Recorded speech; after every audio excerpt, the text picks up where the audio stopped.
Hello children, welcome back to Science World. I hope you all are good and taking care of yourself. Children, in this video we are going to read book exercises and question answers of chapter number 7, Good Governance, Social Science book, class 3, Milestones publication. Okay, so let's start.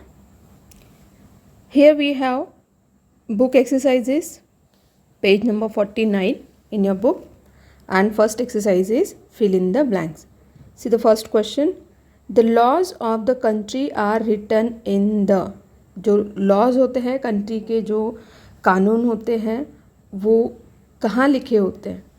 सो हमने जब chapter पढ़ा था तो हमने एक book के बारे में पढ़ा था कि एक ऐसी बुक होती है जिसमें कंट्री के जो सारे लॉज होते हैं उसके बारे में लिखा होता है कि एज ए इंडियन सिटीज़न हमारे क्या राइट्स है और हमारी क्या ड्यूटीज़ है. ओके, तो उस बुक को कहते हैं constitution, and constitution was written by doctor Bhimrao Ambedkar.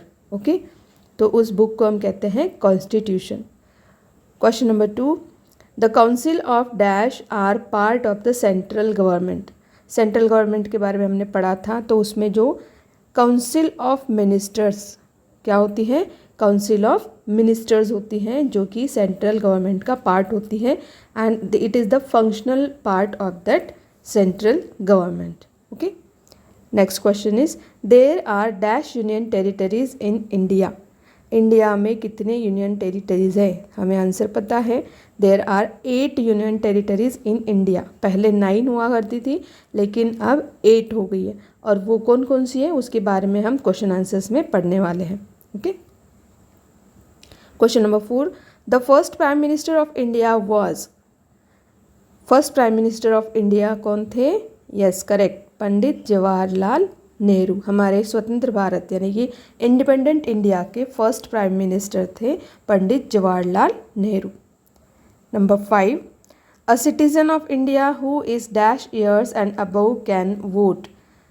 Citizen of India जिसकी एज 18 ईयर्स है वो वोट कर सकता है, मतलब 18 ईयर्स एंड अबव, 18 ईयर्स या उससे ज़्यादा जिसकी एज होती है वो इंडिया में वोटिंग कर सकता है to choose the government. Okay, then exercise B is right T for true and F for false. Okay, so first question is India is divided into many states and capitals, and the answer is false. India जो है it is divided into many states and not in capitals but union territories. India is divided into many states and union territories. Okay, question 2. The president of India looks after the union territories only. This is false.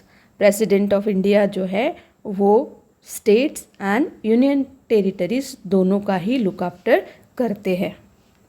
Question number 3.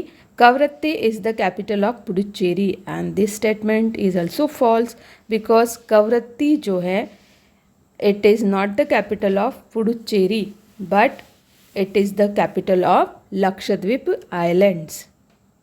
Question number 4. The capital of India is Amritsar. This is also false statement because the capital of India is New Delhi, not the Amritsar. Question number 5. The first president of India was APJ Abdul Kalam. This statement is also false because APJ Abdul Kalam was not the first president of India, but Dr. Rajendra Prasad was the first president of India, that is independent India. Okay, then come to the exercise C, match the following. Here left side you can see all the states are there, and right side column is of capital. So we have to match the states with their capitals. Okay, so West Bengal, what is the capital of West Bengal? It is Kolkata. Jharkhand's capital is Ranchi. The capital of Uttar Pradesh is Lucknow. Capital of Bihar is Patna, and capital of Tamil Nadu is Chennai. Now let's read question answers of this chapter, chapter number 7, Good Governance. So exercise D is answer these questions. First question is name all the union territories of India. क्या लिखना है आपको? सारे union territories के name लिखने हैं। So first is Andaman and Nicobar islands, second Lakshadweep islands, third Puducherry, fourth Chandigarh, 5 national capital territory यानी कि न्यू दिल्ली जिसको हम कहते हैं, Daman Diu Dadra and Nagar Haveli, Jammu and Kashmir and Ladakh. अब पहले हम पढ़ते थे कि देर आर 9 यूनियन टेरिटरीज, है ना, जिसमें दमन एंड दीव को सेपरेट किया गया था दादरा नगर हवेली से। अब दमन दीव और दादरा नगर हवेली सब एक साथ आ गए हैं। और इसी तरह से जो जम्मू कश्मीर पहले एक स्टेट था वो भी यूनियन टेरिटरी हो गई है, और लद्दाख जो है it is also an union territory. तो इस तरह से 8 यूनियन टेरिटरीज इंडिया में अब हो गई है। Okay, question number 2 is why is India divided into states. India को स्टेट्स में डिवाइड क्यों किया गया है? So India is divided into states because India is a very big country. India जो है एक बहुत बड़ा कंट्री है and which makes it difficult to govern, और बहुत बड़ा होने की वजह से थोड़ा डिफ़िकल्ट होता है उसको गवर्न करना, है ना, उस सारे लोगों का लुक आफ्टर करना बहुत डिफ़िकल्ट होता है। इसलिए हमने इंडिया को स्टेट्स में डिवाइड किया है। There are 28 states in India, और हर स्टेट का अपना एक स्टेट गवर्नमेंट होता है जो अपने अपने स्टेट को गवर्न करता है, वहाँ के लोगों का लुक आफ्टर करता है ना, और इस तरह से सारे लोगों का केयर किया जा सकता है। And that is why we have divided India into 28 states. Okay, question number 3, what are the 2 types of government in India. हमने ऑलरेडी चैप्टर में पढ़ा हुआ है। अगर किसी ने इस चैप्टर का वीडियो नहीं देखा है तो प्लीज़ उसको ज़रूर देखिएगा, आपको पूरा चैप्टर समझ में आएगा। So central government and state government, these are the 2 types of governments in India. Question number 4, what is the central government. Central government होता क्या है? The government which looks after the whole country, जो government पूरी country का look after करता है, it is called the central government. Central government सारे states का, सारे यूनियन टेरिटरीज़ का लुक आफ्टर करता है। वहाँ के लोगों की क्या परेशानियाँ हैं, what are the difficulties and what solutions to be given to them, वहाँ के लोगों की नीड्स क्या है, उनको किन चीज़ों की ज़रूरत है, इन सब का केयर सेंट्रल गवर्नमेंट करता है।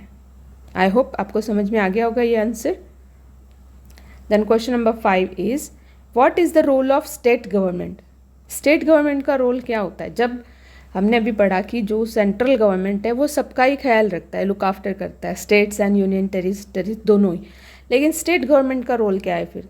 So the answer is state government looks after the needs of the people in the state such as education, water, medical facilities, cleanliness and finance। तो स्टेट गवर्नमेंट जो है वो सिर्फ अपने स्टेट के लोगों का लुक आफ्टर करता है, उनके नीड्स को ध्यान में रखते हुए वो काम करता है। जैसे suppose I am living in Rajasthan, okay, तो राजस्थान का जो स्टेट गवर्नमेंट है वो स्टेट गवर्नमेंट के जो लोग हैं वो किसके लिए काम करेंगे? They will work for the people of Rajasthan only. Okay, Rajasthan के लोगों को, यहाँ के बच्चों को एजुकेशन सही से मिल रहा है कि नहीं मिल रहा है, वाटर उनको पीने के लिए मिल रहा है कि नहीं मिल रहा है, हॉस्पिटल्स, मेडिकल फैसिलिटीज़ है, देन क्लीनलीनेस है, लोगों को यहाँ काम मिल रहा है कि नहीं, बहुत सारी ऐसी चीज़ें होती हैं जिसके बारे में गवर्नमेंट जो है वो बहुत सारा काम करती रहती है। यहाँ के रोड्स को मेंटेन करना, यहाँ की सारी फैसिलिटीज़ को मेंटेन करना, तो ये सारा काम एक स्टेट गवर्नमेंट करता है सिर्फ अपने स्टेट के लिए। तो ये होता है स्टेट गवर्नमेंट का रोल। ओके, नेक्स्ट एक्सरसाइज जो है it is think and answer exercise E. Find out the name of the chief minister of your state or the lieutenant government of your union territory. If you are living in a state, then you have to write the name of the chief minister of your state. And if you are living in the union territory like New Delhi or any other union territory, then you have to write the name of the governor of your union territory. Okay, now I am living in Rajasthan, so I am going to write the name of the Chief Minister of Rajasthan and he is Mr. Ashok Gehlot. So it depends on you, आप जिस state में या जिस union territory में रहते हो वहाँ के गवर्नर या चीफ मिनिस्टर का नाम आप इस आंसर में लिखना है. ओके, ये वाला आंसर आप नहीं लिखेंगे अगर आप राजस्थान में नहीं रहते हो तो. ओके, देन एफ एक्सरसाइज जो है it is life skill. Suppose you are made the prime minister of your class, what new rules would you like to introduce and why. अगर आपको आपके क्लास का प्राइम मिनिस्टर बनाया जाता है तो कौन से न्यू रूल्स होंगे जो आप अपने क्लास में इंट्रोड्यूस करेंगे और क्यों. Okay, so the rules I will introduce will be, कौन से रूल्स हम इंट्रोड्यूस कर सकते हैं. First, washing hands before lunch as it is very important to be clean. ये बहुत इम्पॉर्टेंट बात है. क्लीनलीनेस जो है वो हमारे लाइफ का बहुत बड़ा पार्ट है, बिकॉज क्लीनलीनेस ही है जो हमें बहुत सारी बीमारियों से बचाता है. So washing hands should be compulsory in the class before lunch. Lunch से पहले सबको अपने हैंड्स वॉश करना है ताकि हम जो है हैंड्स जो है वो क्लीन हो जाए और जो भी उनमें माइक्रोब्स लगे होते हैं, बैक्टीरिया वगैरह होते हैं, वो वहाँ से निकल जाए. तो इस तरह से क्लीनलीनेस को ध्यान में रखते हुए ये रूल हम इंट्रोड्यूस कर सकते हैं. देन सेकेंड रूल जो है I would like to introduce in my class, everyone should do their work on their own so that all the children will become independent. हर बच्चे को अपना काम खुद करना है, चाहे वो होमवर्क हो, क्लास वर्क हो, कोई एक्टिविटी हो, कोई कंपटीशन की तैयारी हो, कोई भी ऐसा काम हो, चाहे घर में, चाहे स्कूल में, चाहे क्लास में, कहीं भी जाए तो अपना काम खुद करना चाहिए. इससे क्या होगा, every child will become independent. हर बच्चा जो है वो स्वावलंबी बनेगा, है ना, मतलब वो अपना काम खुद से कर सकेगा. तो ये जो दो रूल्स हैं बहुत इंपॉर्टेंट है हमारी लाइफ में भी, क्लीनलीनेस एंड इंडिपेंडेंट होना. ओके, तो अगर आपके दिमाग में और कुछ रूल्स आते हैं जैसे कि रिस्पेक्ट फॉर आवर एल्डर्स, या फिर गुड हैंड राइटिंग, या आप क्रिएटिविटी है, या एक दूसरे को चीज़ें शेयर करना है, बहुत सारे ऐसे रूल्स होते हैं जो हम क्लासरूम के अंदर इंट्रोड्यूस कर सकते हैं. तो आपको दो लिखने हैं, आप ये लिख सकते हो या अपने मन से भी लिख सकते हो, एंड आपको उसका रीज़न भी लिखना है, वाई आप वो रूल क्यों इंट्रोड्यूस करना चाहते हो वो भी आपको उसमें लिखना पड़ेगा. Okay, so here we have finished question answers and book exercises of chapter number 7 good governance.